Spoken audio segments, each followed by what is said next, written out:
Hello everyone. Before we start, make sure to like and subscribe to the channel, and leave a comment with where you're from and what time you're watching. That way, YouTube will keep showing you stories just like this one. Now, let's begin. I never thought I'd be moving back in with my mother at 32, but after catching Jason with his coworker in our bed, I couldn't afford the rent on my own. Mom welcomed me with open arms that February afternoon, her gray hair perfectly styled as always, wearing that lavender cardigan she'd had since I was in high school. She'd converted my old room into a craft space, but she cleared it out within days, even bought new sheets with tiny blue flowers that reminded me of childhood. The divorce papers were still sitting unsigned in my purse when she handed me a small white pill that first night, saying it would help me sleep. She stood there watching until I swallowed it, her hazel eyes full of what I thought was maternal concern. I remember thinking how lucky I was to have her, how different she seemed from the controlling woman who used to check my homework 3 times every night when I was young. The pills became routine faster than I expected. 1 in the morning for anxiety, she said. 1 at night for sleep. Mom would bring them to me with chamomile tea, always in her favorite china cups with the golden rim. Always exactly at 8 in the morning and 9 at night. She'd sit on the edge of my bed, smoothing my hair while I took them, telling me stories about her own divorce from Dad 20 years ago, how she wished she'd had someone to take care of her like this. Within a week, I noticed my days starting to feel strange, like watching myself through frosted glass. I'd find myself in the kitchen with no memory of walking there, or discover half-written emails to friends I couldn't recall starting. Mom said it was just the stress, that my body needed time to adjust to the medication. She even showed me the bottle once, lorazepam, prescribed by Dr. Nathaniel Morse, though, when I asked about seeing him myself, she said he was booked solid for months, and she'd been lucky to get even a phone consultation for my prescription. By the 3rd week, entire chunks of my day were disappearing. I'd wake up at 3 in the afternoon, Mom telling me I'd been up all morning helping her organize the garage, but my muscles didn't ache and my clothes were clean. My phone showed text conversations with Jason that made no sense, apologies I never typed, promises to work things out that contradicted the rage I still felt in my chest. When I confronted Mom about the messages, she pulled me into a hug that smelled like her rosemary shampoo and whispered that I'd been having episodes, crying and calling him, begging him to take me back. She said it broke her heart to watch, but the medication would help stabilize my mood soon. That night she increased my dose, adding a small yellow pill that she said would help with the memory gaps. I trusted her completely then, even when my old friend Heather called asking why I'd stood her up for lunch 3 times that month, dates I had no recollection of making.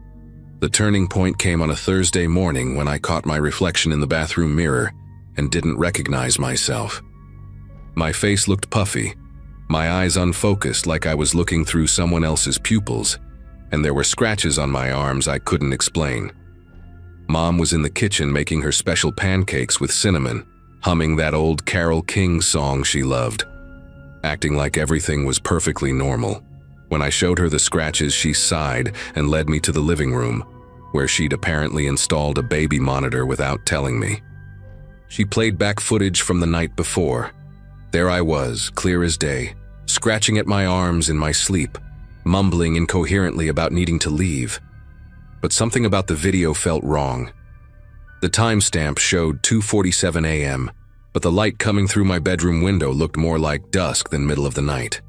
When I pointed this out, Mom's expression shifted for just a second, a flicker of something I couldn't quite name, before she suggested we call Dr. Morse to adjust my medication again. I started hiding the pills under my tongue that night, spitting them out when Mom left the room. The clarity that returned over the next 48 hours hit me like stepping out of a swimming pool after being underwater too long. My thoughts sharpened, the fog lifted, and suddenly I could see the inconsistencies everywhere. The prescription bottle in the medicine cabinet had no pharmacy label, just a typed sticker Mom could have printed herself. The baby monitor wasn't just in my room. I found tiny cameras in the bathroom vent behind the kitchen clock, even in the basement where I'd been storing my boxes from the apartment. But the worst discovery came when I decided to search for Dr. Nathaniel Morse online. There were 3 in the state, but none within 200 miles of us. When I called their offices, pretending to be confirming an appointment, none had ever heard of me or my mother. My mouth went dry as I realized Mom had been making up this doctor, probably crushing up God knows what kind of pills and feeding them to me twice a day for nearly a month. That afternoon, while Mom was at her book club, I searched her room for the first time since moving back. Her closet was meticulously organized, shoes arranged by color, sweaters folded with military precision. Behind a stack of photo albums, I found a metal lockbox that my old house key surprisingly opened. Inside were 3 folders, each with a woman's name written in Mom's careful cursive: Amanda, Claire, and now mine. Amanda's folder contained newspaper clippings from 2014 about a young woman who disappeared from our neighborhood, last seen at a grocery store 2 blocks from our house. Claire's had medical records from 2017, discharge papers from a psychiatric facility in the next county, with Mom listed as her guardian despite Claire apparently being 28 years old at the time. My folder was the thinnest but the most terrifying. It had photos of me sleeping, dated from weeks before Jason and I had even broken up, and a handwritten note that said, "Finally coming home where she belongs."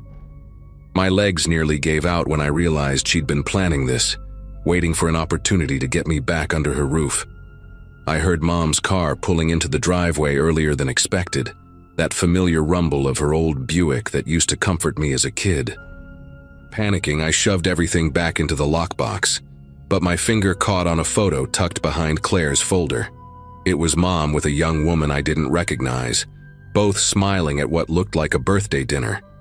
The woman had bandages on her wrists and a glazed look in her eyes that I recognized from my own recent mirror reflections. On the back, Mom had written, "Jessica, 2008. Treatment successful, new placement arranged." The front door opened downstairs and I barely managed to get the box back in place before Mom called up, her voice sweet as honey, asking if I wanted some fresh lemonade. I came down trying to act normal, but she must have seen something in my face because she immediately asked if I'd taken my afternoon medication. When I lied and said yes, she smiled that too wide smile I was starting to recognize and said we should celebrate my progress with dinner at that Italian place downtown. But first, she insisted, I should take an extra pill since I seemed anxious. She watched me like a hawk as I pretended to swallow it. At the restaurant, Mom ordered for both of us without asking what I wanted, just like she used to when I was 12. She kept reaching across the table to touch my hand, checking my pulse, she said, making sure the medication wasn't affecting my heart rate. The waiter, a kid maybe 19 years old with bright red hair and a crooked name tag that said Kevin, kept giving us strange looks, especially when Mom loudly explained that I was recovering from a nervous breakdown and shouldn't be trusted to make my own decisions yet. She even showed him the pill bottle, shaking it like a maraca while explaining my supposed condition to this complete stranger. I excused myself to the bathroom and seriously considered climbing out the window, but it was painted shut and probably hadn't been opened since the place was built. Instead, I splashed cold water on my face and made a decision. I needed to get into Mom's phone that night and find out exactly what she'd done to Amanda, Claire, and Jessica. When I returned to the table, Mom had already paid and was standing with my coat, telling me I looked tired and we should go home immediately so I could take my evening pills and rest. That night, I waited until I heard Mom's CPAP machine whirring from her bedroom before creeping down the hallway. Her phone was charging on the nightstand, the screen's blue glow casting weird shadows on her face as she slept. Her password was still my birthday. She'd never been good with technology.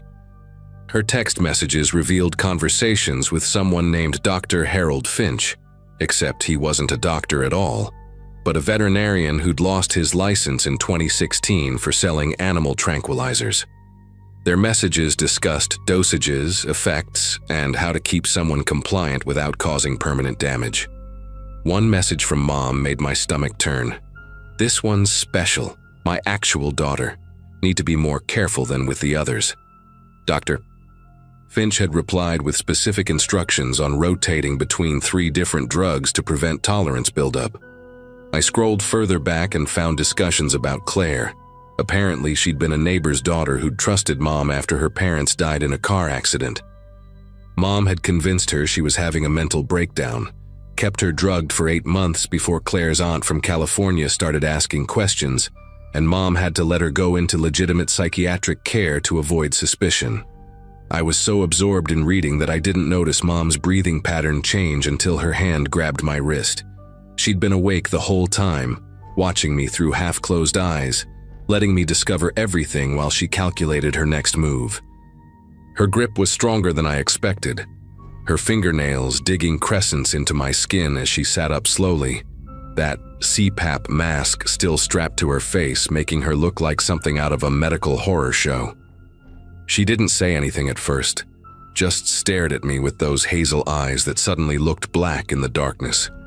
Then she pressed something against my neck, a syringe I hadn't seen her holding. She whispered that she was disappointed I'd stopped taking my medication, that she'd only wanted to help me heal from Jason's betrayal, to keep me safe from a world that had hurt me so badly. The needle pricked my skin but didn't go deeper yet. She said I could choose. Take the injection and wake up tomorrow with no memory of this, continue being her good daughter who needed care, or fight her and end up like Amanda. When I asked what happened to Amanda, Mom's face went completely blank, and she said Amanda had chosen wrong, that the basement floor had been redone that summer for a reason. In that moment, something primal kicked in, maybe the only clear thought I'd had in weeks. I told Mom I needed to use the bathroom first, that if I was going to forget everything, I at least wanted to pee with a clear mind one last time. It was such a mundane request that she actually loosened her grip, maybe remembering all those times she'd potty-trained me as a toddler. She followed me to the bathroom, syringe still in hand, but stayed outside the door like she always had when I was young, respecting that last bit of privacy. I locked the door and immediately opened the window I'd checked earlier that week. Unlike the restaurant, this one actually worked. I climbed out in my pajamas, barefoot on the cold roof tiles, and jumped into the garden below, landing hard on Mom's prized rose bushes. I heard her screaming my name as I ran to my car, thanking whatever deity might exist that I'd hidden a spare key under the bumper after locking myself out last month. I drove straight to the police station, my foot bleeding from the thorns, wearing nothing but flannel pajamas with cartoon cats on them, probably looking exactly like the mental patient Mom had been telling everyone I was. The detective who interviewed me, a woman named Officer Diane Crawford with tired eyes and coffee stains on her uniform, didn't believe me at first. Not until I showed her the photos on my phone I'd managed to take of Mom's text messages and told her about the basement floor renovation in 2014, right after Amanda's disappearance. They got a warrant that morning and found enough evidence in Mom's house to arrest her. The veterinary drugs, the cameras, the folders on all of us, and Jamie Finch rolled on her immediately when they brought him in. They didn't find Amanda's body under the basement floor, but they found traces of blood that matched her DNA from a missing persons case. Mom had been doing this for over a decade, finding vulnerable women, convincing them they were sick, keeping them dependent on her twisted version of care. She's awaiting trial now, and her lawyer is actually trying to argue that she has a mental condition that makes her believe she's helping people. Claire testified last week. Turns out she remembers more than Mom thought, including Mom telling her that she was practice for when her real daughter finally came home. I'm living with my cousin in Oregon now, as far from that house as I can get. Sometimes I still wake up at exactly 8 in the morning and 9 at night, my body expecting those pills. But at least now when I wake up, I know exactly where I am and how I got there.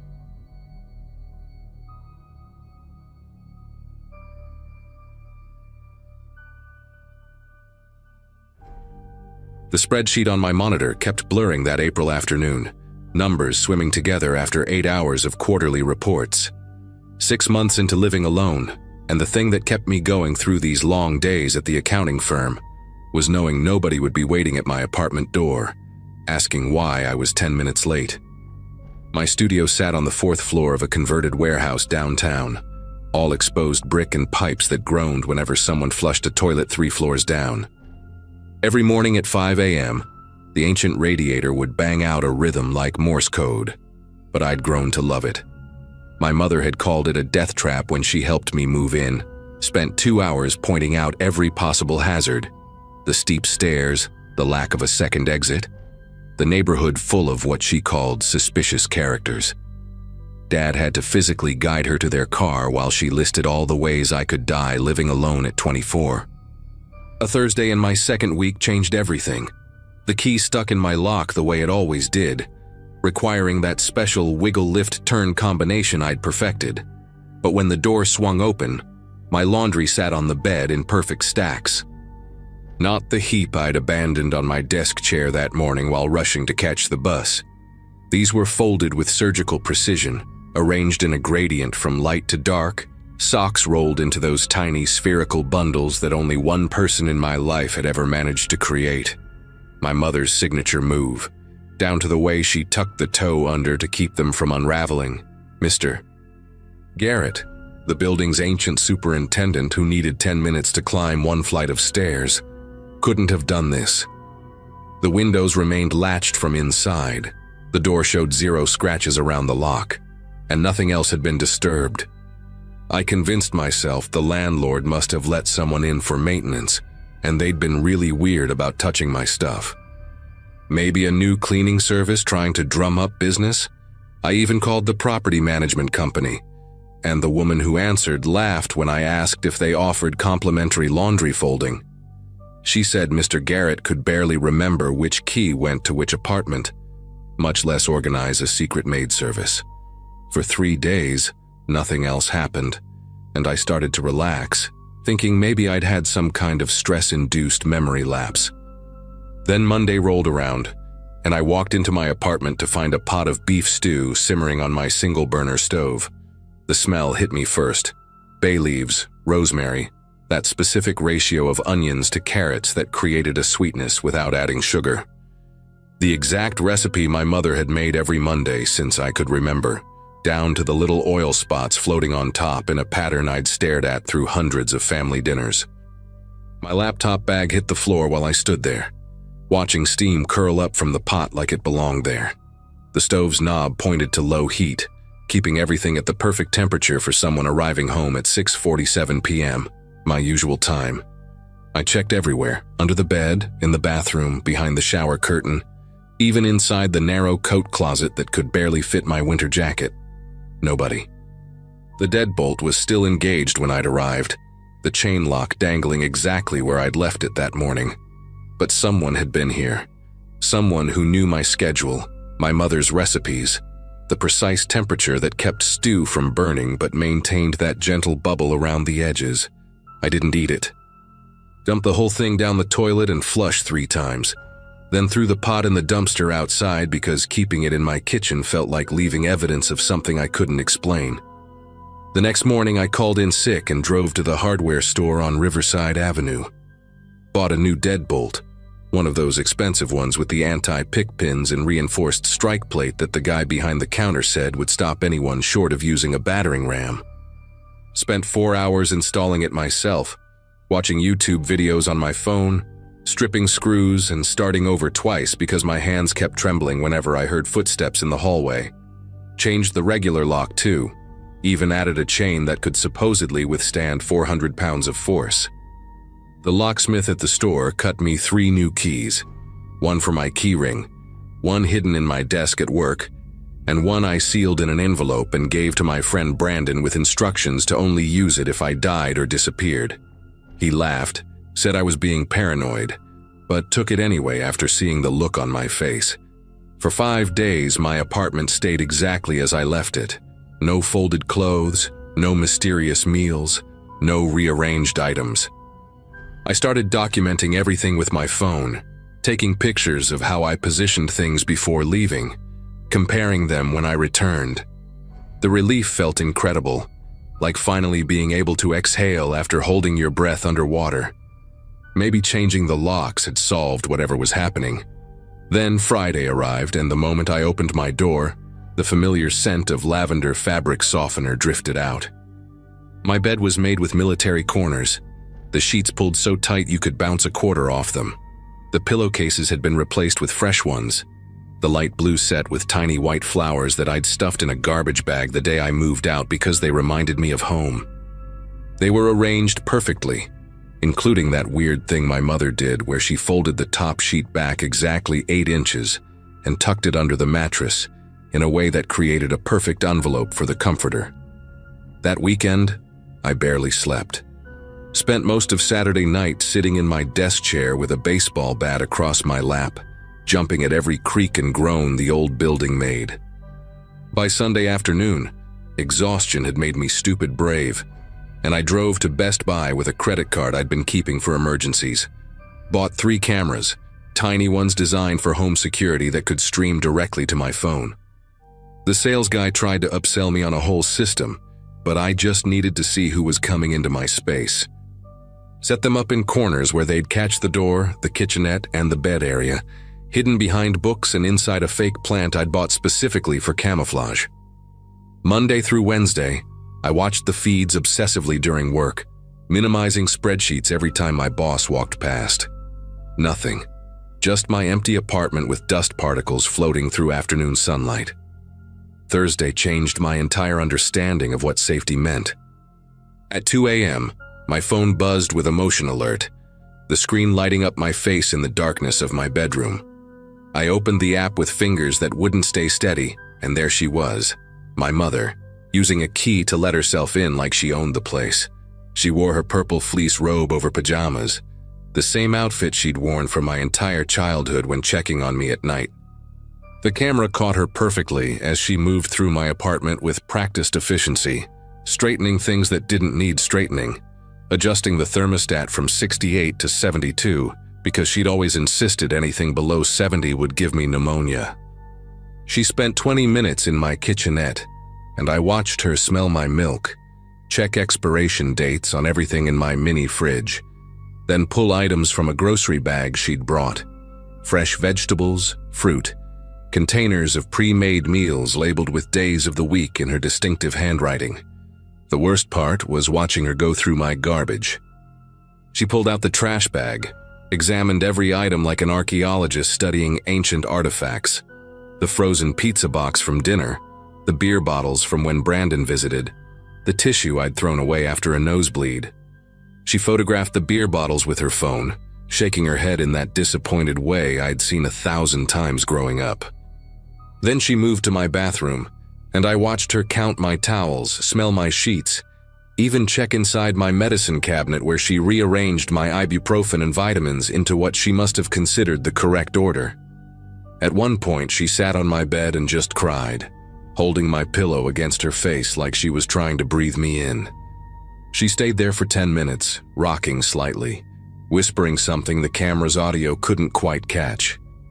When she finally left at 3:47 a.m., she locked both locks and tested the door twice to make sure it was secure, protecting me from everyone but herself. I didn't go to work Friday. Instead, I sat in my car outside my parents' house in Oakwood Heights, watching my mother through the kitchen window as she prepared breakfast for my father. She moved with the same efficiency I'd seen on the camera, every gesture practiced and purposeful. When I finally knocked, she answered wearing an apron that said, "World's Best Mom" in faded letters, her face lighting up like Christmas morning. Before she could speak, I held up my phone showing her the video, her purple robe clearly visible on the screen. The change was instant. Her smile flattened into something I'd never seen before, her eyes going hard as granite. She didn't deny it, didn't even look embarrassed. Instead, she stepped aside and said I should come in. We needed to talk about why I was spying on her. Not why she was breaking into my apartment, why I was spying on her. My father was already at work, and suddenly being alone with her felt dangerous in a way it never had during my entire childhood. The kitchen felt smaller as she closed the door behind me, her hand lingering on the deadbolt before turning it with a decisive click. She poured coffee into my old mug, the one with the cartoon dinosaur I'd used since 3rd grade, and set it in front of me with deliberate calm. Then she sat across from me and explained, in the patient tone she'd used to teach me multiplication tables, that I wasn't ready to live alone. She had a notebook, pulled from the kitchen drawer, filled with observations from her visits, what I'd eaten, how many hours I'd slept based on my sheet patterns, the concerning websites in my browser history she'd checked, even the brand of toothpaste I'd switched to without consulting her. 3 months of surveillance documented in her neat cursive. When I stood to leave, she grabbed my wrist with surprising strength and told me I could move back home today. She'd already kept my room exactly as I'd left it. The pressure of her fingers increased when I tried to pull away, her manicured nails starting to dig crescents into my skin. Her voice stayed sweet, conversational, as she described how she could make things very difficult with my landlord, my job, my friends. She knew more about my life than I'd realized, had been making calls, checking up, ensuring everyone knew I had problems that required supervision. When I finally yanked my arm free and headed for the door, she followed with the kitchen knife she'd been using to cut fruit earlier. Not threatening exactly, just holding it while she talked about how hurt she felt, how ungrateful I was being, how no one would ever care for me the way she did. The blade caught the morning light as she gestured, her voice rising to something between a sob and a scream, saying I was killing her, that she'd die without being able to take care of me, that she'd rather see me dead than living badly on my own. I ran then, actually ran from my childhood home, while my mother stood in the doorway shouting that she'd always have a key, that changing locks meant nothing, that she'd made copies at every hardware store in the city. The last thing I heard before my car door slammed was her promising she'd see me soon, that she'd make dinner on Sunday like always, that I couldn't escape being her baby. I drove straight to the police station on Grant Boulevard, my wrist already bruising into purple-green stripes where she'd grabbed me. The officer who took my report, a tired-looking woman named Officer Daniels, listened to the whole story while typing slowly on an ancient keyboard. She asked if I wanted to press charges for breaking and entering, assault, criminal threats. I said yes to everything, showed her the videos from my apartment, the marks on my arm, even played her the voicemail my mother left while I was sitting in the station, 43 seconds of her explaining she'd already made my favorite casserole for dinner, and I needed to come home before it got cold. Officer Daniels helped me file for an emergency restraining order that afternoon. She said mothers like mine often escalated when they felt their control slipping, suggested I stay with a friend for a few days. Brandon let me crash on his couch, and we spent the weekend looking at apartments in different neighborhoods, places my mother wouldn't think to look. She called him 18 times on Saturday alone, left messages with his roommate about my medication schedules and dietary restrictions, even showed up at his building at midnight claiming I was suicidal and needed immediate help. Monday morning, the police served her with the restraining order at her house. My father called me an hour later, his voice hollow and confused, saying she'd collapsed when they handed her the papers, had to be sedated by paramedics. She's in treatment now, some facility upstate that specializes in attachment disorders, though the doctors won't call it that exactly. My father sends updates sometimes. She's doing better. She's started to understand boundaries. She's learning to let go. I don't respond. I moved to a new apartment 8 months ago in a building with a doorman and security cameras in every hallway, changed my phone number, even legally changed my middle name so she couldn't track me through public records. Sometimes I wake up at 3 a.m. certain I smell her lavender fabric softener, and I have to check every lock twice before I can fall back asleep. My therapist says the hypervigilance will fade with time. That setting boundaries with someone who raised you is one of the hardest things a person can do. But at least now when I come home, my laundry stays unfolded, my food stays uneaten, and my life stays mine.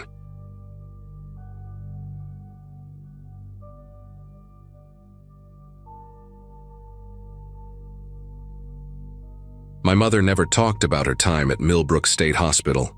Not once in 22 years did she mention the psychiatric facility where she'd worked before I was born, and I only knew about it because of an old employment certificate I'd accidentally found buried in her filing cabinet. She kept that part of her life locked away, as tightly as the medication cart she supervised at Columbus General, where she'd been an ER nurse for as long as I could remember. Maybe that should have been my first warning sign, the way she could discuss every other job she'd ever held, from her first position at a rural clinic to her brief stint in pediatrics. But Millbrook? That place didn't exist in her stories. Professor Whitman changed all that during my pharmacology lecture that Wednesday morning in March, when she pulled up a slide showing the abandoned building's photograph, its windows dark and empty like hollow eyes staring back at our classroom. Millbrook State Hospital, she announced, tapping the projection screen with her laser pointer. Closed in 1999 following the disappearance of a patient named Robert Lawson and the subsequent investigation that revealed decades of unethical practices. The coffee I'd been nursing suddenly tasted bitter, and I found myself leaning forward in my seat, something pulling at the edges of my memory. Professor Whitman continued describing how the hospital had operated for 60 years, housing over 3,000 patients at its peak, many of them subjected to experimental treatments that were never properly documented. She said Robert Lawson had been admitted in 1998 for severe bipolar disorder, a 34-year-old carpenter from Canton who'd had a psychotic break after his wife left him, and that his disappearance on June 15, 1999, had triggered everything. Families demanding answers, employees refusing to talk, records mysteriously missing or destroyed. I was born 3 months after that date, September 1999, and the coincidence made my stomach churn in a way that had nothing to do with the cafeteria breakfast burrito I'd scarfed down between clinical rotations. After class, I couldn't focus on anything else. My study group was reviewing medication dosages for our upcoming exam, but all I could think about was that employment certificate I'd seen years ago, the dates on it now burning in my mind with new significance. My mother had worked at Millbrook from 1997 to 1999, leaving just weeks after Robert Lawson disappeared. During my lunch break, I sat in my beat-up Toyota Corolla in the parking garage and pulled up old newspaper archives on my phone, searching for anything about the case. The Columbus Dispatch had run several articles, and one included a grainy black and white photo of Robert Lawson that made me drop my phone onto the floorboard. He had these distinctive heterochromatic eyes, one brown, one partially green, and a small scar cutting through his left eyebrow that gave him a perpetually quizzical expression. The same eyes I saw every morning in my bathroom mirror. The same scar I'd always been told came from a childhood accident I couldn't remember. The rational part of my brain, the part trained in scientific thinking and evidence-based practice, tried to dismiss it as coincidence. Plenty of people have heterochromia, maybe one in every few hundred, and scars above eyebrows weren't exactly rare either. But then I noticed something else in the article that made my mouth go dry. Robert Lawson's middle name was Anthony, and my middle name, the one my mother said she'd chosen because it sounded strong, was Antonia. The article mentioned he'd been an accomplished carpenter who specialized in restoring Victorian houses, and I thought about the antique wooden jewelry box on my dresser, the one my mother said had been a gift from someone special before I was born. Its corners joined with dovetail joints so precise they looked machine-made but weren't. Each piece fitted together like a puzzle meant to last forever.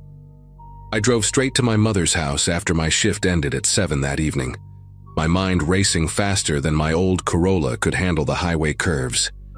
She lived in the same 2-story colonial in Worthington where I'd grown up, its yellow paint fading but the garden still immaculate, rows of white roses she tended with an almost obsessive precision. When I walked through the front door using my spare key, I found her in the kitchen making dinner, her scrubs still on from her shift, humming that old Fleetwood Mac song she always hummed when she thought no one was listening. The normalcy of it all made me want to scream. I pulled out my phone and showed her the article about Robert Lawson, watching her face the way I'd learned to watch patients for signs of distress. Her expression didn't change, not at first, but I saw her grip on the wooden spoon tighten until her knuckles went white, and a tiny muscle near her jaw started twitching, the same tell she had when a trauma came in that hit too close to home. "Where did you find this?" she asked, her voice steady but hollow, like she was reading from a script she'd rehearsed 1,000 times. I told her about Professor Whitman's lecture, about the dates lining up, about the eyes and the scar, and everything else that couldn't just be coincidence. She set down the spoon with deliberate care, turned off the stove, and walked to the window that overlooked the backyard where I'd played as a child, where she'd pushed me on that old tire swing until I got dizzy from laughing. For a long moment she just stood there, and I could see her reflection in the glass, her face finally cracking like porcelain under pressure. "I need you to understand something," she said, still facing away from me, her voice dropping to barely above a whisper. "Robert Lawson was a very sick man. The things he did, the things he was capable of. I protected you from all of it. Every single day of your life, I protected you." Her shoulders started shaking, and when she finally turned around, I saw tears streaming down her face. But there was something else there too, something that looked almost like relief. She led me to the basement, a place I'd always found excuses to avoid as a kid, claiming it was too cold or too dark or just gave me bad dreams. My mother pulled a box from behind the water heater, one of those old fireproof safes that looked like it belonged in a bank from the 1950s. Inside were documents I'd never seen, admission papers from Millbrook with Robert's name, medical records with diagnoses that made my nursing training kick in, schizoaffective disorder, severe paranoid delusions, violent ideation with homicidal features. But what made me sink onto the bottom step was a photograph tucked between the papers. My mother, young and smiling, standing next to Robert Lawson at what looked like a hospital Christmas party. Her hand rested on her stomach, which showed the unmistakable curve of early pregnancy. On the back, in her handwriting, December 1998, before he knew. She sat down beside me, her hand finding mine, and started talking in this monotone voice I'd never heard her use before, clinical and detached, like she was giving report on a patient she'd never met.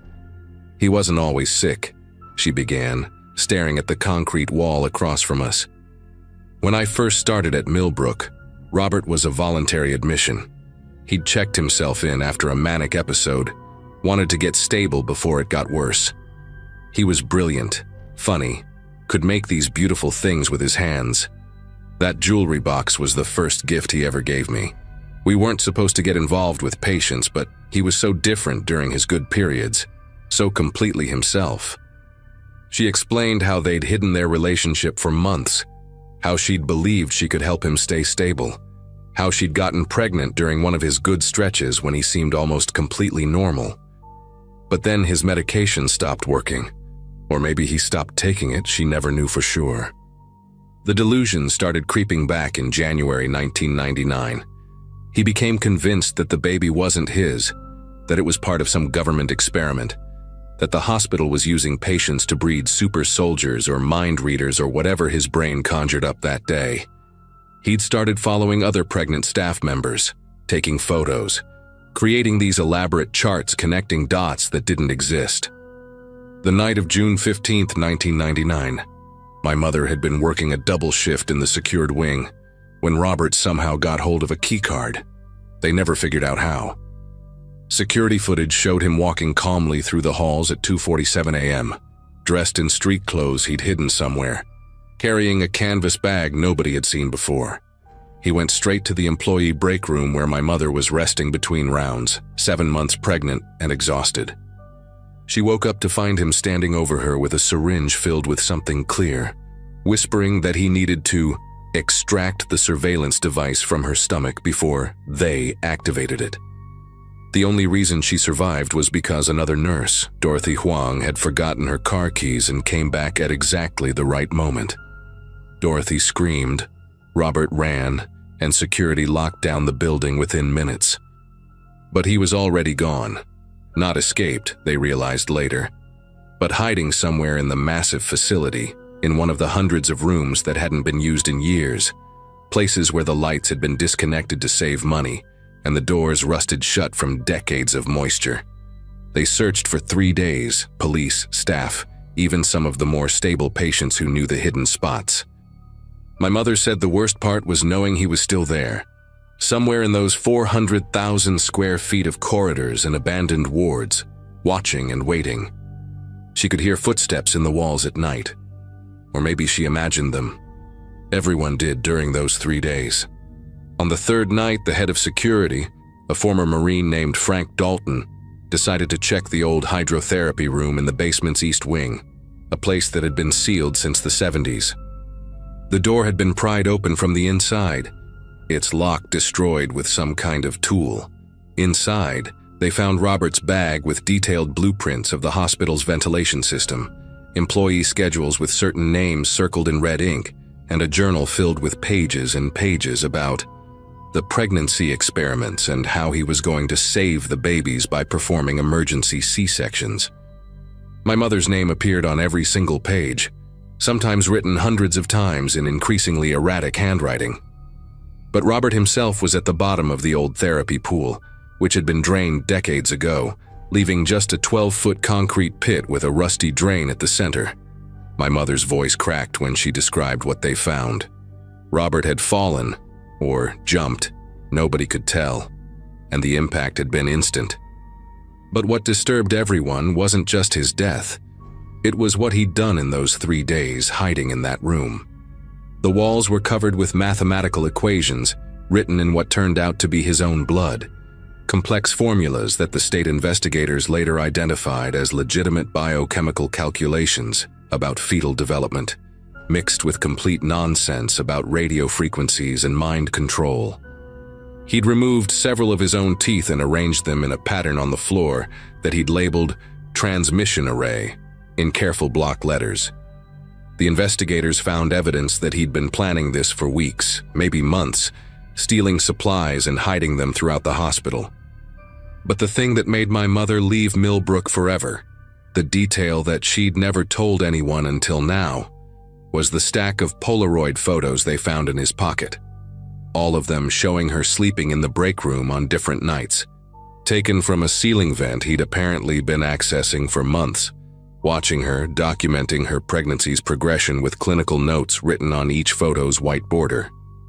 She pulled out one last document from the safe, a birth certificate with my name but no father listed, dated September 18th, 1999. "I had you 2 weeks early," she said, her hand squeezing mine so tight it hurt. "The stress from everything," the doctor said. "But I think somehow you knew it was time to get out, to be born into a world where he couldn't reach you." She explained how she'd legally changed our last names, moved twice in 6 months, created an entirely new history for us both. The other nurses who knew, Dorothy especially, they'd helped cover the trail, understanding that some secrets were worth keeping. The hospital's closure helped. With all the chaos of the investigation, one missing patient file among thousands hardly mattered. "I know I should have told you," she whispered, finally meeting my eyes. "But how do you tell your daughter that her father was a brilliant monster? That the same genes that gave you those beautiful eyes also carried something broken and dangerous? Every time you got upset as a child, every teenage mood swing, I watched and wondered and prayed that you'd inherited only the good parts of him."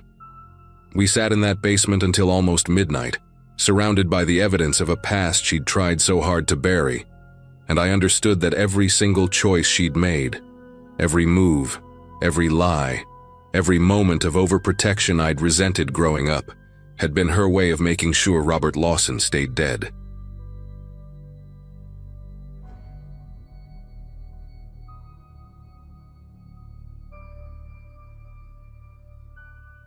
Last summer, I drove 8 hours straight to help my mother pack up the house where I grew up. She was 73, her knees were shot, and after Dad passed 2 years earlier, that big colonial in Pennsylvania had become too much for her to handle alone.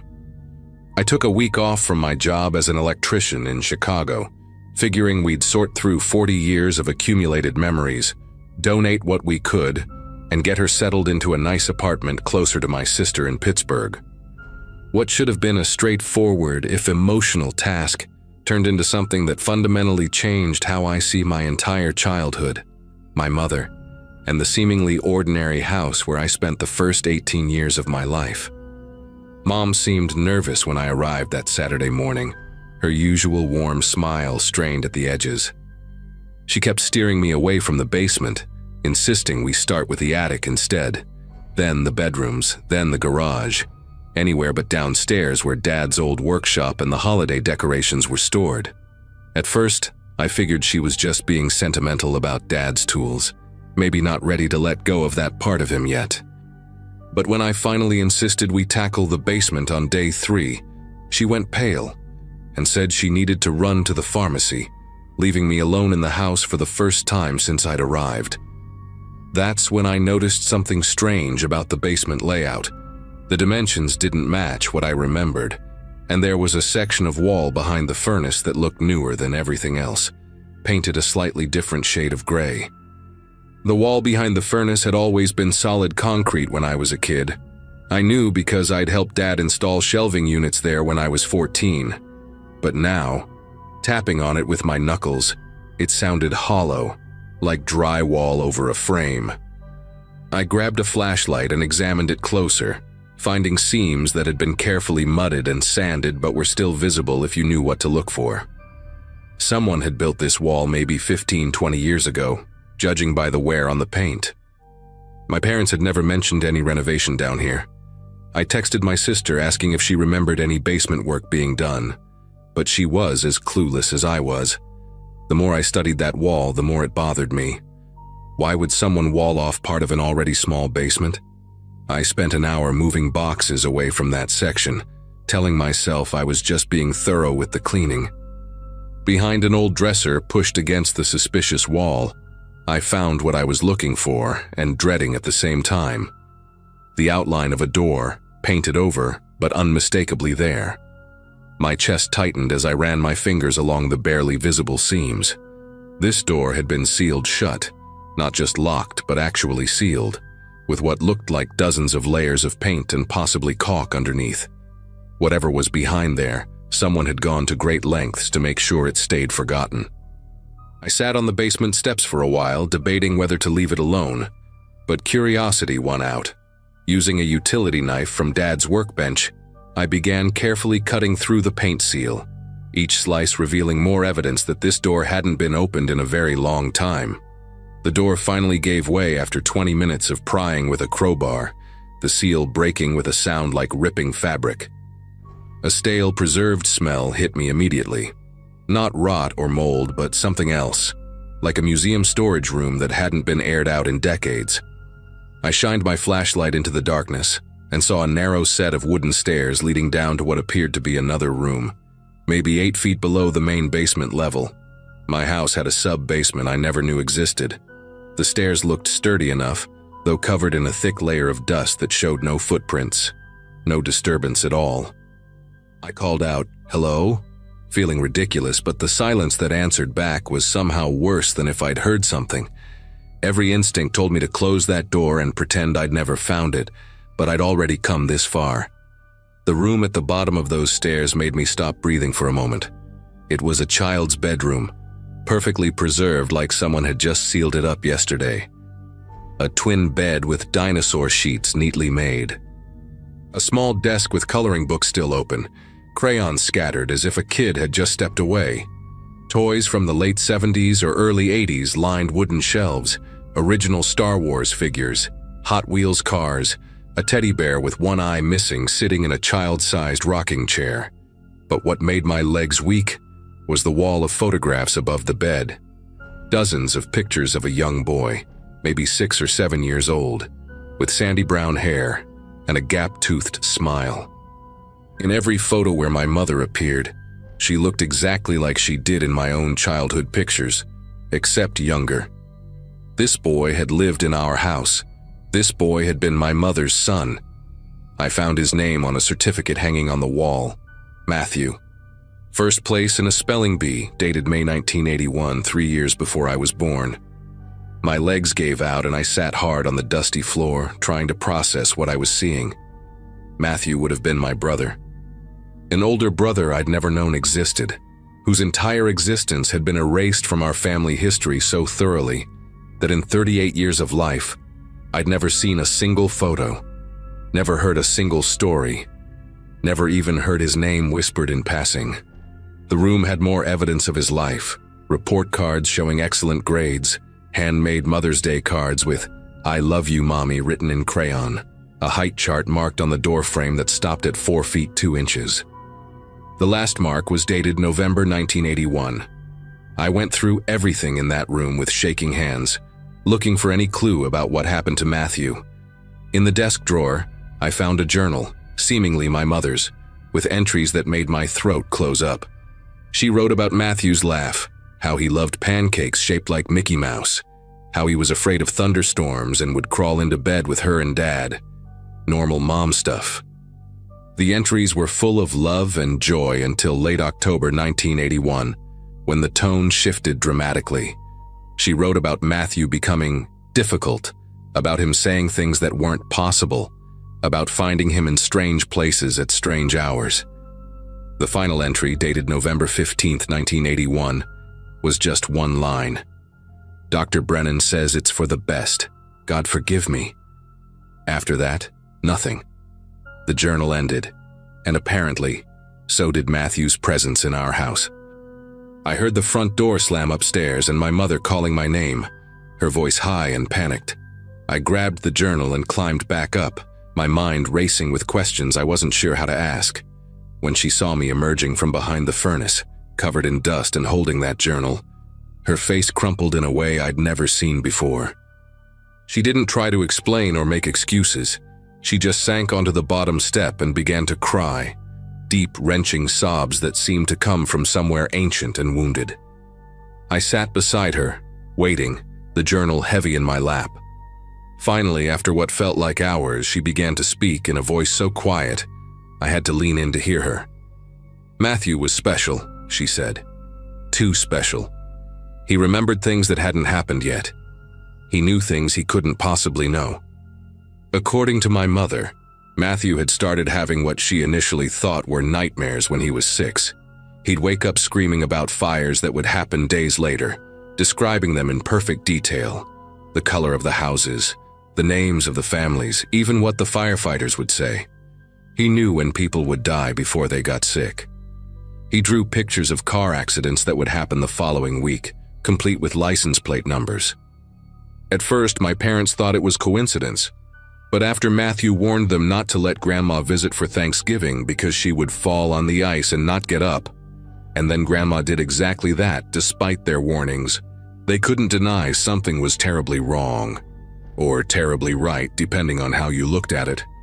The local priest thought Matthew was possessed.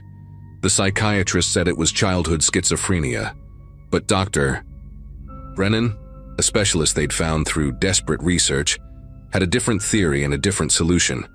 Dr. Brennan ran a private facility in upstate New York that specialized in children with what he called temporal cognitive displacement, kids whose minds somehow process time differently than the rest of us. He convinced my parents that Matthew needed specialized care, that staying in a normal environment would only make his condition worse, that the constant stress of seeing terrible things before they happened would eventually break his young mind completely. My mother showed me the admission papers she'd kept hidden in a safety deposit box all these years. Matthew had been committed to the Brennan Institute on November 16, 1981. The place had closed in 1995 after Dr. Brennan died, and all the patients had been transferred to various state facilities. She'd tried to find Matthew then, had hired a private investigator, but the trail went cold. The records were sealed or lost, and Matthew, if that was still his name, had vanished into the system. He would be 47 now, assuming he was still alive. The worst part wasn't learning about Matthew's existence or even his abandonment. It was discovering that my entire childhood had been shaped by his absence. My mother's overprotectiveness, her panic whenever I had nightmares, her strange relief when I turned 7 without showing any signs, it all made sense now. She'd been terrified of losing another son to whatever had taken Matthew. Whether you called it a gift, a curse, or a mental illness. I stayed with her for 3 more days and we talked about Matthew more than we'd ever talked about anything. She showed me the one video she had of him, a Super 8 film of his 7th birthday party, where he looked happy and normal until the end, when he whispered something to my father that made Dad drop the camera. We never found out what he said. Mom moved to that apartment in Pittsburgh as planned, but I kept the house. I've been renovating the basement, turned Matthew's room into a proper living space with windows and fresh air. Sometimes I wonder if he's out there somewhere, still seeing things before they happen, or if the system finally succeeded in making him forget his terrible gift. Either way, I leave the light on in what used to be his room, just in case he ever finds his way home.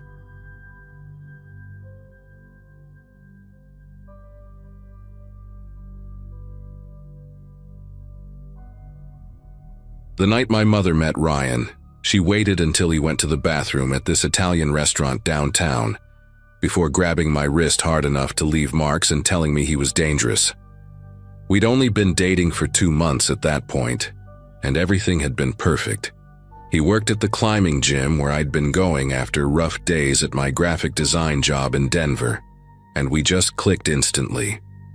Ryan had this infectious laugh that made everyone around him smile, collected vintage cameras that he'd actually use instead of just displaying them, and cooked the most incredible Thai food from recipes his grandmother had taught him during a summer he spent in Bangkok. My friends loved him. My co-workers thought he was charming when he dropped by the office with surprise lunch, and even my usually standoffish cat would curl up in his lap within minutes of him walking through the door. But my mother sat across from us that night, grilling him about his family, his finances, his 5-year plan, even asking point blank if he had any criminal history while we were still eating appetizers. Ryan handled it like a champion, answering everything with patience and humor, but I could see the vein in her temple throbbing the way it did when she was fighting to maintain control. After he excused himself, she leaned across the table with that grip on my wrist and whispered that he was manipulative, that she could see it in his eyes, the way he smiled too much, how he touched my shoulder when he talked. When I laughed it off, thinking she was just being her usual overprotective self, she squeezed harder and said I'd regret not listening to her, that mothers always know, that she'd do whatever it took to protect me from making the biggest mistake of my life. The waiter came by to refill our water glasses and she let go, switching back to her public face so fast it made my head spin, but her eyes stayed locked on mine with this intensity that made my appetite disappear completely. Things escalated after Ryan and I decided to move in together 6 months later. We found this cute apartment in Capitol Hill with exposed brick walls and a tiny balcony where we could grow herbs, and I honestly thought my mother would eventually come around once she saw how happy he made me. Instead, she called me crying at least 3 times a week, always with some new emergency that required my immediate attention. Her car wouldn't start. She thought someone was following her at the grocery store. She found a lump that turned out to be nothing. Her computer had a virus that mysteriously fixed itself by the time I arrived. Each visit ended with her begging me to leave Ryan, showing me articles she'd printed about domestic violence, about men who seemed perfect until they weren't, about daughters who wished they'd listened to their mothers. She'd grab my face between her hands and search my arms for bruises that didn't exist, asking if I needed help getting out, if he was threatening me, if I was too scared to tell the truth.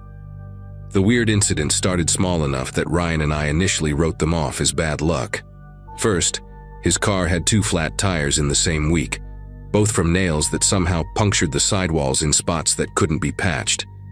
Then we started getting anonymous calls at all hours, sometimes breathing, sometimes just silence, sometimes a woman's voice whispering that we weren't safe before hanging up. Our landlord called saying someone had reported seeing us deal drugs from our balcony, which was insane, because the most rebellious thing we did was occasionally smoke a joint while watching Netflix.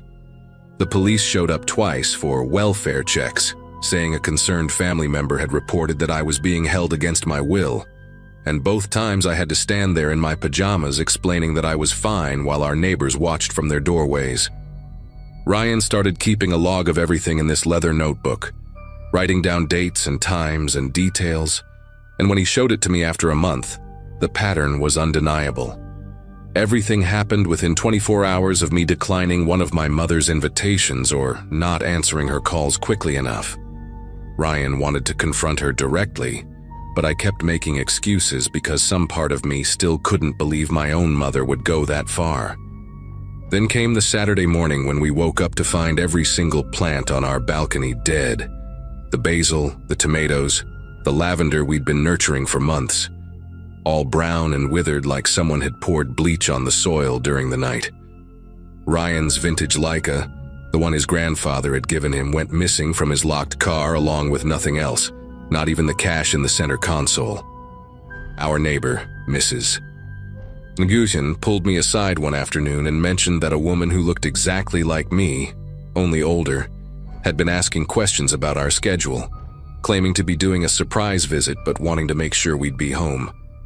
The breaking point came when Ryan's boss at the climbing gym got an anonymous email with screenshots of fake social media posts about Ryan selling steroids, posts from an account that used his photos but had only been created a week earlier. I finally agreed to meet my mother at a coffee shop near her house to tell her she needed to stop, that I knew what she was doing. She showed up wearing this navy dress I'd given her for her birthday, looking perfectly put together like always, and ordered her usual vanilla latte with an extra shot. For 20 minutes, she acted completely normal, asking about my work, talking about her book club, even complimenting a bracelet Ryan had given me, running her fingers over it like she was admiring the craftsmanship. Then, when I finally worked up the courage to bring up the incident, her whole demeanor shifted, not dramatically, but in this subtle way that made every muscle in my body tense up. She stirred her coffee slowly, never breaking eye contact, and said that if strange things were happening, maybe I should consider it a sign that Ryan wasn't who I thought he was. When I told her I knew she was behind everything, she smiled this serene smile and said that a good mother protects her child, even when that child is too blind to see the danger right in front of her. I left that coffee shop determined to cut her out of my life completely, blocked her number right there in the parking lot, and told Ryan we needed to consider getting a restraining order. For about a week, everything went quiet. No mysterious calls, no flat tires, no police visits, and I started to feel like maybe she'd finally gotten the message. Ryan and I even celebrated with dinner at this Argentine steakhouse he'd been wanting to try, and for the first time in months, I felt like I could actually breathe without waiting for the next disaster to hit. We were walking back to his car afterward, holding hands and talking about taking a vacation to Vancouver, when my mother appeared out of nowhere from behind a parked van. She was wearing all black, her hair pulled back tight, and she had this look in her eyes I'd never seen before. Not anger exactly, but something wilder, more desperate. Before either of us could react, she lunged at Ryan with something silver in her hand. Turned out to be a letter opener she'd been carrying in her purse, and started screaming that he was poison, that he'd stolen her daughter, that she'd kill him before she let him destroy my life. Ryan managed to grab her wrist before she could actually stab him, but she fought like something possessed, clawing at his face with her free hand, leaving these deep scratches down his cheek that immediately started bleeding. People on the street started gathering. Someone called 911, and I stood there frozen for what felt like hours, but was probably only seconds before I finally snapped out of it and tried to pull her off him. She spun toward me then, and the look of betrayal on her face when she realized I was defending him instead of her was something I'll never forget. Like I'd reached into her chest and ripped her heart out with my bare hands. The police arrived just as she collapsed onto the sidewalk, sobbing and wailing that I'd regret this day for the rest of my life, that when Ryan showed his true colors and hurt me, I'd come crawling back begging for forgiveness. They arrested her right there on assault charges, and Ryan had to go to the emergency room to get his face cleaned up and make sure the scratches wouldn't get infected. One of them was dangerously close to his eye. While we sat in that sterile waiting room that smelled like disinfectant and floor wax, he held my hand and told me it wasn't my fault. That mental illness makes people do terrible things, but I couldn't stop replaying every warning sign I'd ignored over the years. The way she'd sabotaged my high school friendships by spreading rumors about the girls I hung out with, how she'd called my college dorm room at midnight crying whenever I went to parties, The time she faked a heart scare the night before my job interview in Seattle so I'd stay in Denver. The prosecutor said we had a solid case for a restraining order, and with multiple witnesses to the attack plus Ryan's injuries documented, my mother would likely face actual jail time. She got out on bail the next morning, and that's when things got genuinely terrifying. Ryan and I came home from the police station to find our apartment door slightly open, though nothing seemed disturbed at first glance. It wasn't until we went to feed his fish that we realized she'd been there. All 6 of his tropical fish were floating dead in the tank, the water cloudy with what looked like dish soap. There was a single photo placed on our bed, one from my 5th birthday party where she's holding me on her lap, both of us smiling at the camera, except she'd carefully cut Ryan out of every other photo in our album and arranged the pieces around it like some twisted collage. The security footage from our building showed her entering with a key I didn't even know she had, wearing the same clothes from the night before, moving through our space with this eerie calmness for almost an hour. We changed the locks immediately, installed extra deadbolts, even got a doorbell camera, but the damage was already done.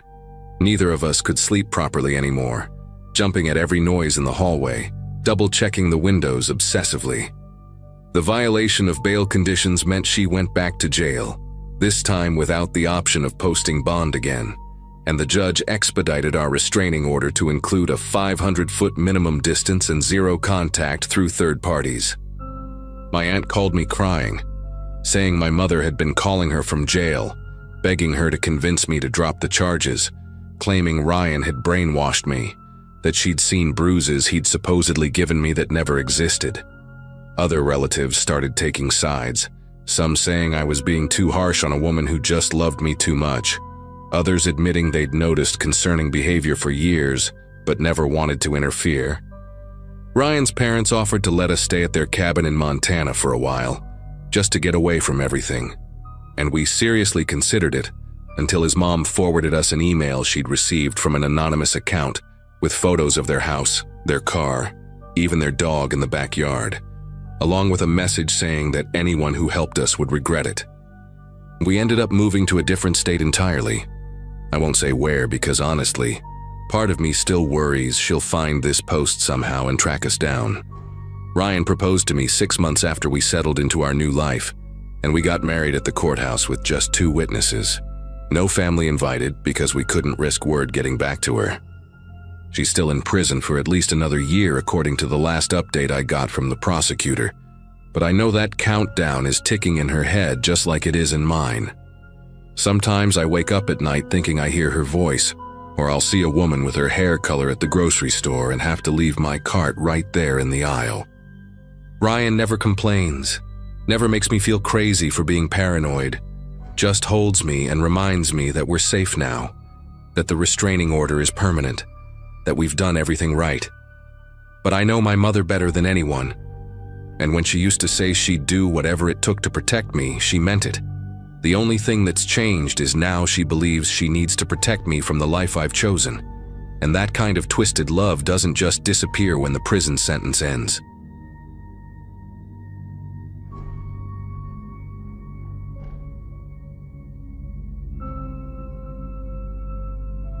I'd been living in Springfield, Illinois for about 2 months when everything started getting weird with my neighbor. I work from home as a software developer, spend most days in my home office with Duke, my German Shepherd, sleeping by my feet. The neighborhood was one of those quiet suburban streets where nothing much happens. 60s ranch houses, chain-link fences, big yards with old oak trees. I'd picked this place specifically because of the backyard, plenty of room for Duke to run around, and the price was right for a single guy with a steady remote job. Most of the neighbors were older couples or young families, everyone friendly enough but not intrusive. The kind of place where you'd wave if you saw someone getting their mail, but never felt obligated to make small talk. Duke loved it here, especially after living in apartments for so long, and I figured we'd found ourselves a good spot to settle down for a while. The woman next door stood out immediately, but not for good reasons. Her name was Lorraine, somewhere in her mid-40s with this artificial red hair that looked like she'd been dyeing it the same shade since high school. She lived there with her son Tommy, this skinny kid about 14 who always wore the same faded NASCAR jacket no matter how hot it got. Every single time I went into my backyard, and I mean every time, I'd see her at her kitchen window. Not moving around doing normal kitchen stuff, just standing there perfectly still with her palms pressed flat against the counter, watching me through these yellowed lace curtains. At first I thought maybe she was just protective of her property, or worried about Duke getting too close to the fence. But even when I was just sitting on my deck reading emails or grilling dinner, there she'd be, that pale face behind the glass, never blinking, never looking away, just observing everything I did like she was taking mental notes. Things got stranger when I started noticing patterns in her behavior. She'd appear at that window within 30 seconds of me stepping outside, like she had some kind of sensor that alerted her. One afternoon, I tested it by going in and out of my back door 5 times over an hour, pretending to forget something each time. Sure enough, there she was, every single time, same position, same dead stare. The really unsettling part was how she'd react when other people came over. I had a buddy, Carl, stop by to help me install a new ceiling fan, and the entire time he was there, Lorraine stood at different windows, following us from room to room. Carl noticed it too, kept asking if my neighbor was okay, said she gave him the creeps. But the worst part was when he went to his truck to grab a tool. She actually came outside, walked right up to him, and started asking these really specific questions about who he was, where he lived, if he had any kids, all while maintaining this fake concerned smile that never reached her eyes. Duke started acting weird about 3 weeks after I noticed Lorraine's watching habits. He'd always been friendly with everyone, the type of dog who'd roll over for belly rubs from strangers, but suddenly he refused to go near the fence line between our yards. He'd do his business, then immediately run back to the deck, tail tucked, whimpering at the back door to be let in. One morning I found him digging frantically at the corner where our properties met, right where this big elm tree created a natural blind spot from both houses. I called him back, but he kept returning to that spot, pawing at the ground and whining in this high-pitched way I'd never heard before. When I went to investigate, I noticed the earth there was softer than the rest of the yard, like it had been dug up and refilled recently. That's when Duke pulled something partially out of the ground, a corner of fabric, this faded blue material with little rocket ships on it.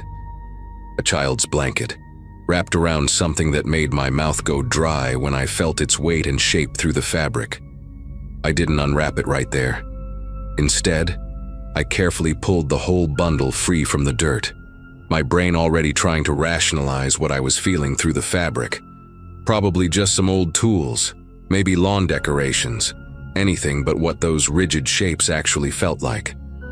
The blanket was tied with yellow nylon rope, the kind you'd get at any hardware store, wrapped around several times and knotted tight.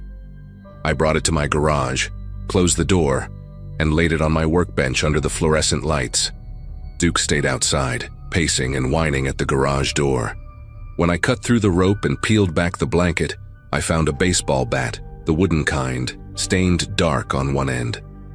There was also a wallet, leather and weathered, with an ID still visible through the plastic window.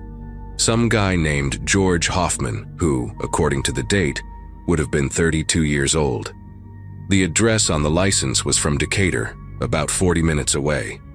Underneath those was a cell phone, one of those older flip phones from maybe 10 years ago. The screen cracked, but the keypad still intact. The rational part of my brain wanted to call the police immediately, but something made me hesitate. I stood there in my garage, staring at these items that clearly belonged to someone who probably wasn't around anymore. And all I could think about was Lorraine at her window and her son Tommy, who never seemed to have any friends over. I decided to do some research first, just to understand what I was dealing with. I went inside, locked my doors, something I'd never done during the day before, and searched for George Hoffman from Decatur. What I found made me sick. He'd been reported missing 8 years ago, worked as a delivery driver for a furniture company, last seen making deliveries in this neighborhood. The article included a photo of him standing next to his delivery truck, smiling, wearing the same company polo shirt I could now see peeking out from the bottom of the blanket in my garage. His family had put up a $10,000 reward for information. They'd never found him. I spent the next 2 hours going down a rabbit hole of missing persons cases in the area. 3 others stood out, all from the last 12 years, all men who'd had some connection to this neighborhood. There was Paul Brenner, an HVAC technician who'd been doing repairs on this street 6 years ago. Joseph Mills, a substitute mail carrier who'd covered this route when the regular guy was sick, vanished 4 years back. And most recently, just 18 months ago, a college kid named Adrian Vega, who'd been going door to door selling alarm systems. All of them were last seen within a 3-block radius of where I was sitting. The thing that really got me was reading the comments on a local news site about Adrian. Multiple people mentioned that he'd been seen talking to a red-haired woman with a teenage boy the day he disappeared. The description of the woman's behavior, overly friendly at first, then asking invasive questions about his family, his schedule, where he lived, sounded exactly like what Lorraine had done with Carl. My first instinct was to pack up Duke and get the hell out of there, but I knew I couldn't just leave without doing something. Those families deserved answers. Plus, if I suddenly disappeared, who would know to look for me? I had to be smart about this. I wrapped everything back up in the blanket, put it in a plastic storage bin, and hid it behind some old paint cans in my garage. Then I did something that probably wasn't too bright. I decided to confront Lorraine. Not aggressively, just casually to feel her out. I walked over to her front door around dinner time, Duke reluctantly following on his leash. She answered before I even knocked, like she'd been watching me cross the yard. Up close, I could see her makeup was caked on thick, trying to cover what looked like deep scratch marks on her neck. Tommy was behind her in the hallway, just standing there in that NASCAR jacket staring at the floor. I told her Duke had dug up something weird in my yard, described the blanket without mentioning what was inside. Her face didn't change at all, but her knuckles went white where she gripped the doorframe. "Kids bury all sorts of things," she said, her voice flat and measured. "Tommy used to have such terrible nightmares about bad people coming to hurt us. I had to teach him that Mommy would never let that happen. I'd do anything to protect him. Anything." The way she said anything made every instinct scream at me to run. But then Tommy looked up for the first time since I'd moved in, and his eyes were red and swollen, like he'd been crying for hours. He mouthed something at me. I swear it looked like help, before Lorraine stepped sideways, blocking him from view. She kept talking, her voice taking on this sing-song quality that didn't match the intensity in her eyes. "You know, George used to live where you live now. Not George exactly, that wasn't his name, but he reminded me of someone named George. He was very interested in Tommy, kept offering to teach him how to throw a baseball. I didn't like that. Men who show too much interest in young boys, well, you understand why a mother would be concerned." Her hand moved to her pocket, and I could see the outline of something long and thin through the fabric. Then there was that Paul fellow, always coming around to check the air conditioning even when I didn't call. And that college boy so pushy, wouldn't take no for an answer. Kept insisting every house needs an alarm system. They all thought they knew better than a mother what her son needed. Duke suddenly lunged forward, barking viciously at something behind Lorraine, and in that moment of chaos I saw into their living room. The walls were covered in photographs, hundreds of them, all of Tommy at different ages. But in every single photo where there should have been other people, birthday parties, school events, sports teams, the other faces had been cut out, leaving these jagged holes around Tommy's smiling face. Some of the photos had words written across them in red marker: dangerous, threat eliminated, protected. On the coffee table I could see what looked like a scrapbook, and sticking out from its pages were driver's licenses, several of them, fanned out like playing cards. Lorraine noticed where I was looking and smiled, this horrible stretched thing that showed too many teeth. "A mother keeps souvenirs," she said softly, "to remember all the times she kept her baby safe. You seem like a nice man, living alone, no interest in children. That's good. The last man who lived in your house, he had a nephew who would visit, Young boy, about Tommy's age. They'd play basketball in the driveway. Tommy would watch from his window and cry because he wanted a friend so badly. But friends can hurt you. Friends can turn mean. Friends can make you trust them, and then… She trailed off, her fingers drumming against whatever was in her pocket. I backed away slowly, keeping Duke's leash tight, my mind racing with the realization that I was standing 3 feet from a serial killer who was essentially confessing to my face. Tommy had disappeared deeper into the house, but I could hear him crying somewhere upstairs, these muffled sobs that sounded like they were being smothered by a pillow. I should go, I managed to say, my voice steadier than I felt. Early meeting tomorrow.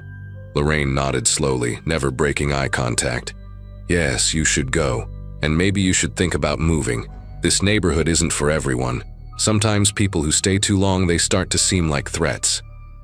They get too comfortable, too nosy. They dig up things that should stay buried. And then a mother has to make hard choices. She pulled her hand from her pocket, and I saw she was holding a box cutter, the blade retracted but her thumb on the slider. Tommy's all I have. He's such a sensitive boy. The world is so cruel to sensitive boys. But don't worry about us.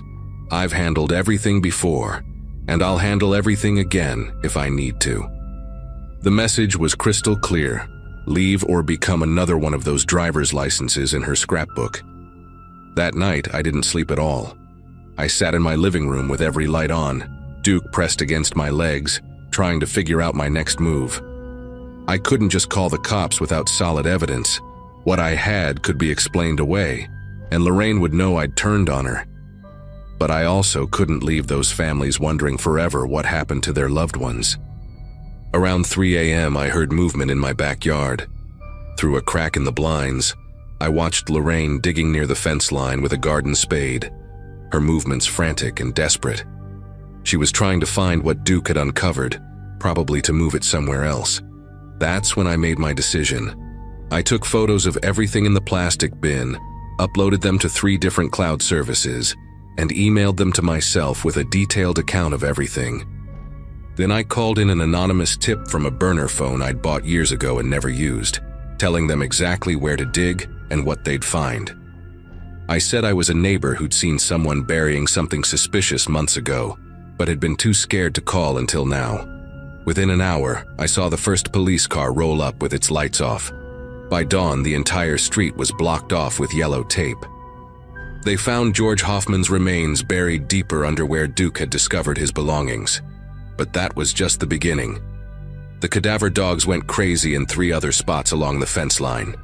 By noon, they'd found partial remains of Paul Brenner and Joseph Mills. Adrian Vega was under Lorraine's own garden shed, wrapped in industrial plastic and duct tape. I watched from my window as they led Lorraine out in handcuffs, her red hair wild and uncombed, screaming about protecting her son, how they were all predators, all of them wanting to hurt her baby. Tommy came out separately with a social worker, and for the first time he wasn't wearing that NASCAR jacket. He looked smaller without it, younger, like a scared kid who'd been living in a nightmare he couldn't wake up from. As they put him in a different car, he looked directly at my window and nodded once, just barely, and I understood then that he'd known all along what his mother was doing, but had been too terrified to stop her or tell anyone. The investigation went on for weeks. Turns out Lorraine had been doing this for even longer than anyone suspected. They found evidence linking her to 2 other disappearances from the late 90s, before Tommy was even born. She'd convinced herself that every man who came near their property was a potential predator, a threat to her son that needed to be eliminated. The psychiatrists who evaluated her said she had some extreme form of delusional disorder mixed with violent paranoia, probably triggered by something in her own past that she'd never dealt with. Tommy went to live with an aunt in Wisconsin, and I heard later he was doing better, getting therapy, trying to have a normal life for the first time. As for me and Duke, we moved out 2 weeks after the arrests. I couldn't stay there knowing what had happened in that soil, under those trees. The house is still empty, last I heard. Nobody wants to live next to a killing ground. Sometimes I still dream about Lorraine at that window, watching, always watching, and I wake up checking my own windows, making sure no one's there. The thing that haunts me most is thinking about how many people she might have killed if Duke hadn't found that bundle, and how many other Lorraines might be out there, standing at their windows right now, watching their neighbors and deciding who's a threat.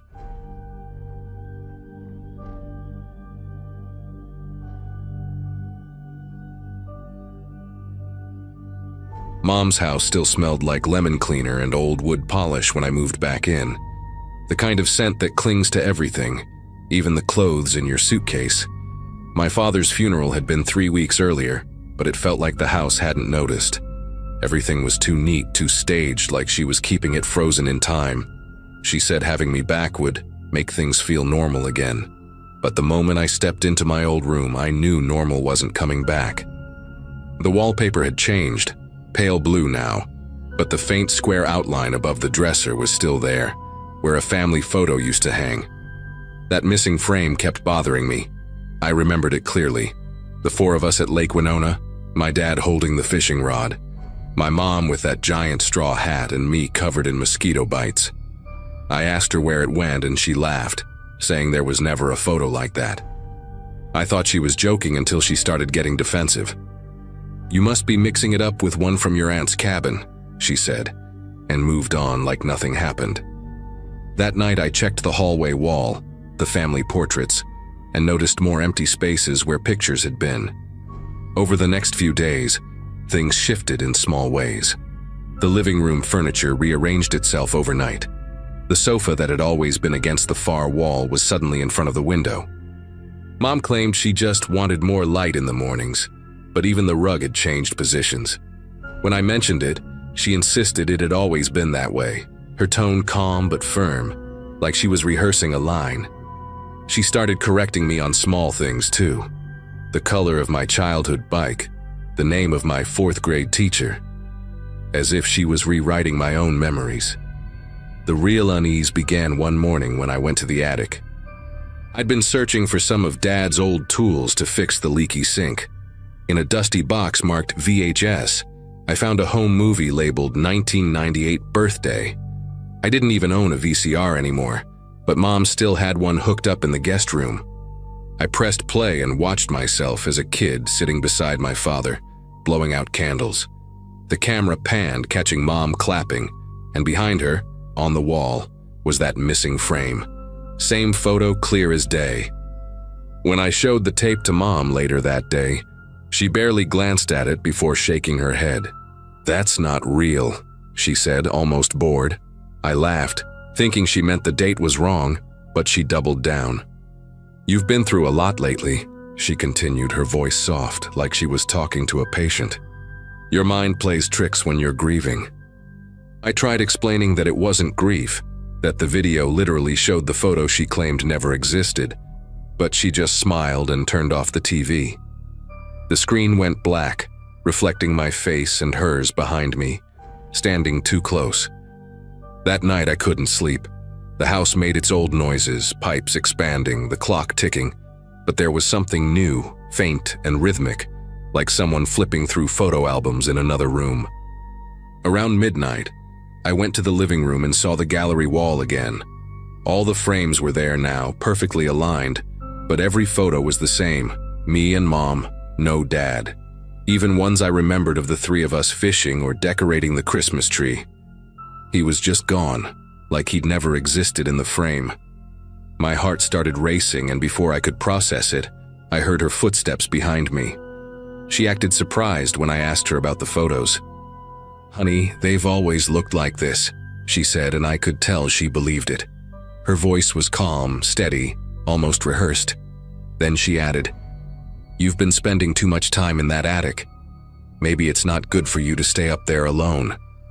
The way she said alone sent a chill through me, like it carried another meaning. I didn't respond. I just went back to my room and locked the door for the first time since moving in. The next morning, my aunt called out of nowhere, asking if I was doing okay. She mentioned Mom had told her I was remembering things wrong and getting obsessive. I could hear the hesitation in her tone, like she didn't fully believe Mom but didn't want to challenge her either. I tried explaining, but she kept repeating, "Maybe give it some time."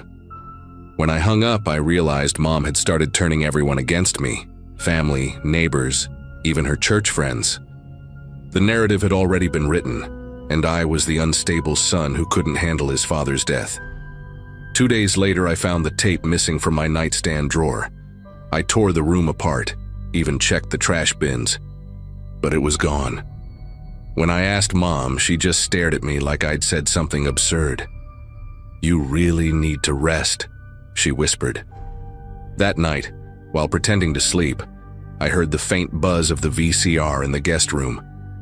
Through the crack in the door, I saw her sitting there in the dark, watching static.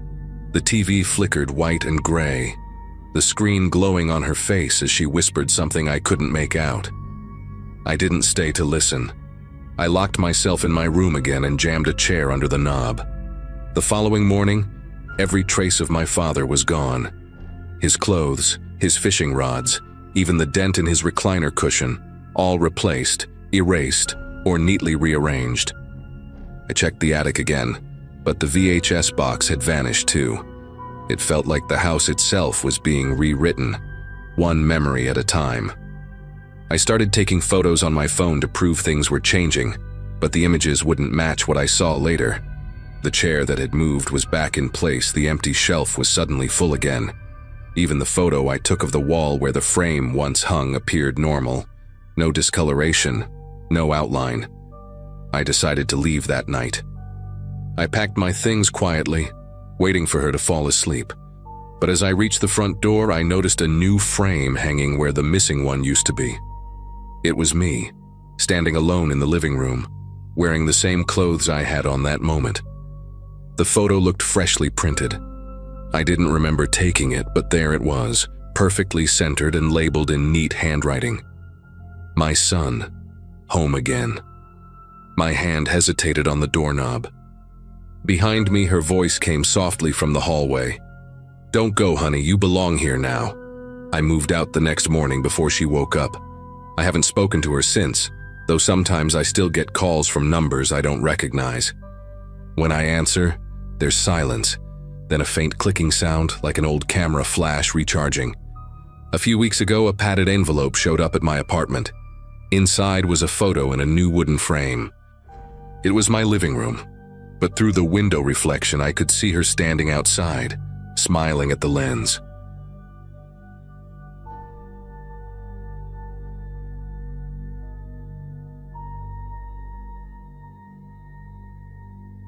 The drive back to my mother's place felt heavier than it should have.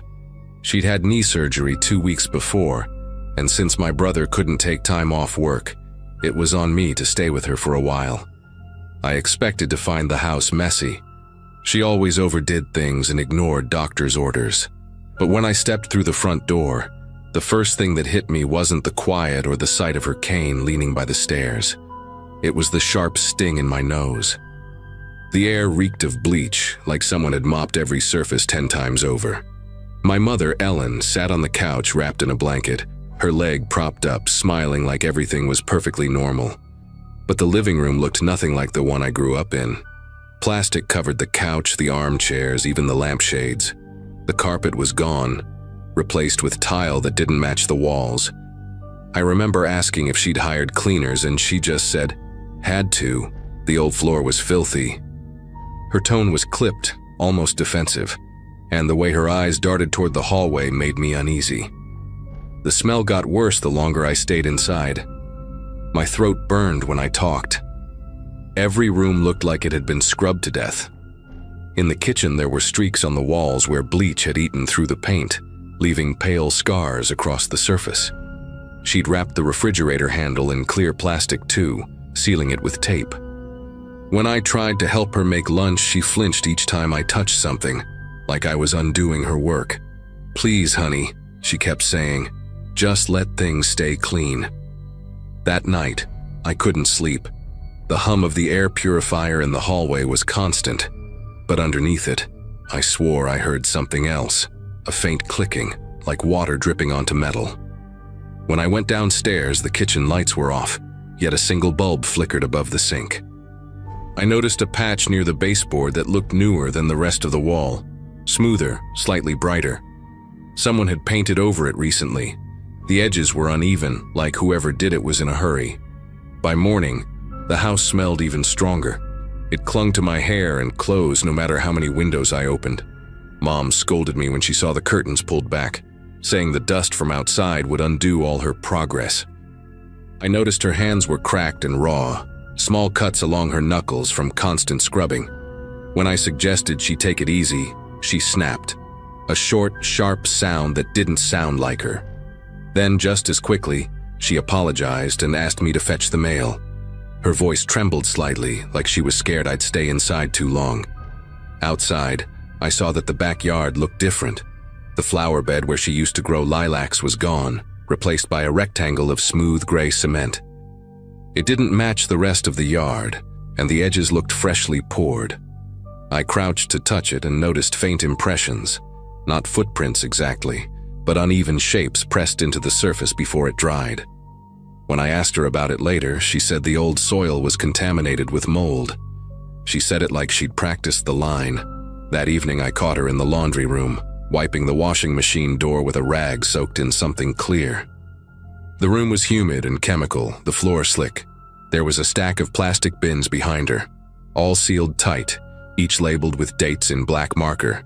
None of them were more than a few months old. I asked what was in them, and she said, old linens. But one of the bins was heavier than the others, and when I brushed against it, something inside shifted with a dull, wet sound. I started checking the house more carefully after that. The bathroom tiles near the bathtub were new, and the grout lines were too white, too precise. The basement door was locked, and when I asked for the key, she said it had flooded a while ago, that it was unsafe to go down there.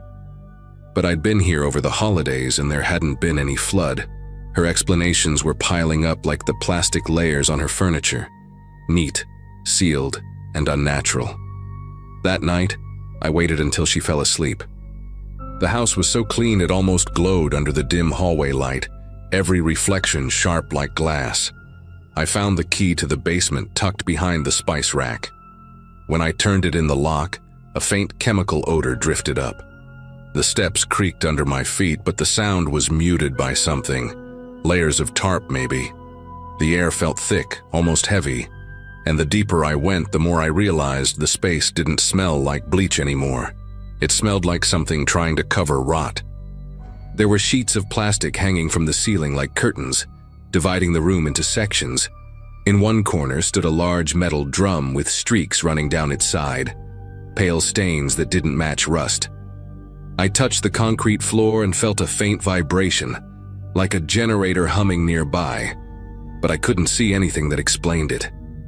The plastic rustled behind me, and for a second, I thought I heard movement. I turned toward the noise, but all I saw was the outline of another tarp swaying.